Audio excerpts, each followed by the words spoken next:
Now let's talk about breaking the rules. Again, we told you, or I told you, that pornography was not allowed. Rap music was not allowed. Rated R movies were not allowed. Um, Scantily clad whatevers were not allowed. How'd you break the rules? Well, let's just say you needed to just get off. You had to get one out. You could find a way to use your phone off Bethel Network and making sure that you did not have anything on there that you could get caught with. And what we would call not pornography was like next to pornography. So things that you could probably use to help your imagination along in the act of doing the thing. And that way your conscience was clear after it was done and you just moved on with your life. And then Pillowgate, of course, was real. Brothers would still have a guilty conscience and go confess even that. So, while that's weird, those things were done. We'll get into sexuality at Bethel in a second. The other thing was, we used to always say that we gave away our pornography and our rap music so that we could apply to Bethel with a free conscience, guilt-free conscience. And then when we got to Bethel, our friends just find other ways to give it to us back again. So the time that I was there, those blank CDs that you can put anything on, burned CDs, a lot of those were being used to conceal what was on it. Because one thing, your housekeeper was not going to play a DVD that was blank or play a CD that was blank. So you just didn't label it. A lot of guys had binders of stuff in their closets of blank, burned DVDs. And they knew what they were. Some of them would number them. Some of them would have them organized in certain ways. And they were movies of whatever rating. And even PG-13 they used to enforce. Of course, if it was PG-13 and it had nudity in it, then you had to make sure that that wasn't found. Or if it was PG-13 and had too much violence in it. If it was a video games, that was another big thing. They would take the video game, call you, and say, this is not acceptable. Get rid of it. Or if your housekeeper found something in your room and she didn't want to get you in trouble, then before her day was over, she would take it out, leave it on your bed or leave it on your counter, and you got the hint. Get rid of that shit before I tell on you. There are other ways that guys hid things, but they would get caught if they did this. We had a storage unit that was never really inspected, so sometimes they would leave things in their storage unit. Sometimes they would leave things in their car. That was a bad move because your car was being regularly maintained by Bethel, and Bethel would just go take your car, do the oil changes, tire rotation, whatever. Things that were regularly maintained were free for Bethel to do. If you had to get a part, you had to pay for it.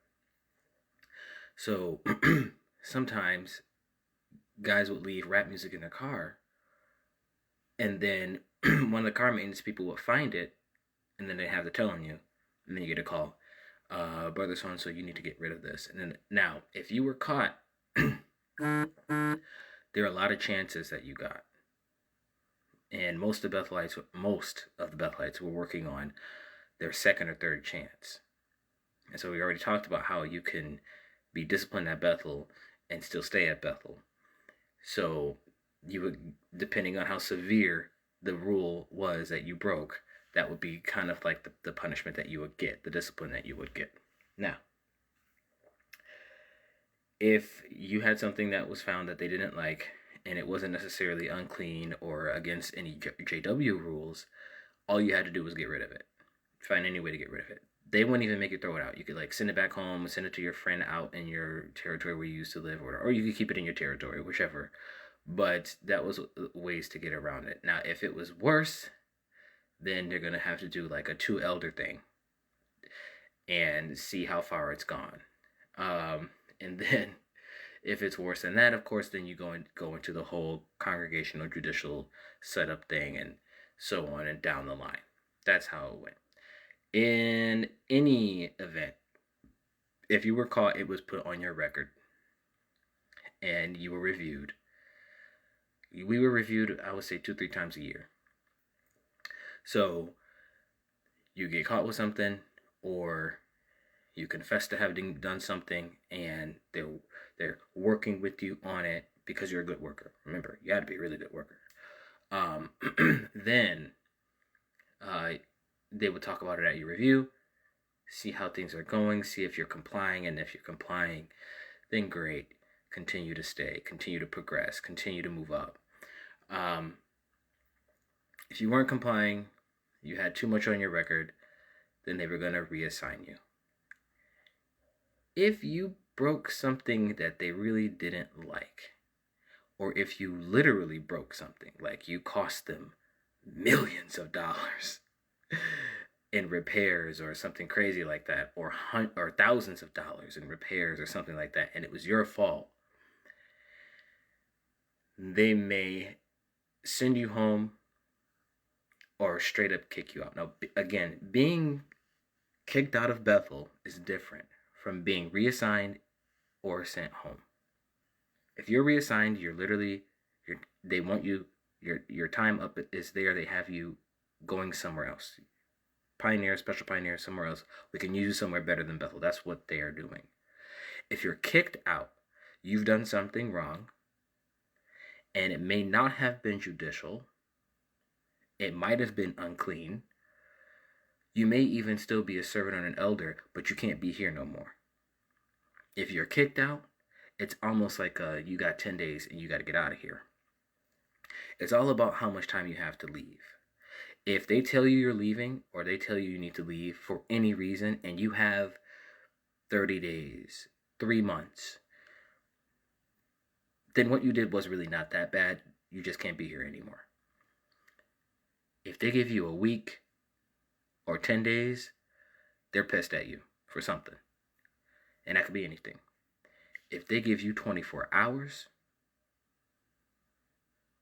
we will pack your shit for you.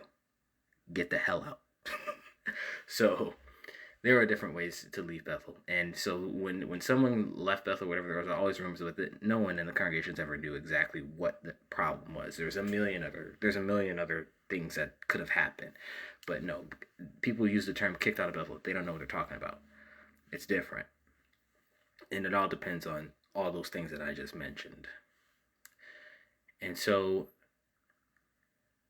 the thing that people were most kicked out for, of course, was the pornography.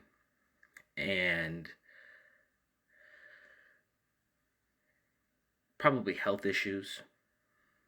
People were asked to leave because of health issues. Couples, obviously, if they were pregnant, you had 6 to 9 months to leave. Yeah, things like that. But I think now is a good segue into sexuality at Bethel and what that means. So I'll do that next.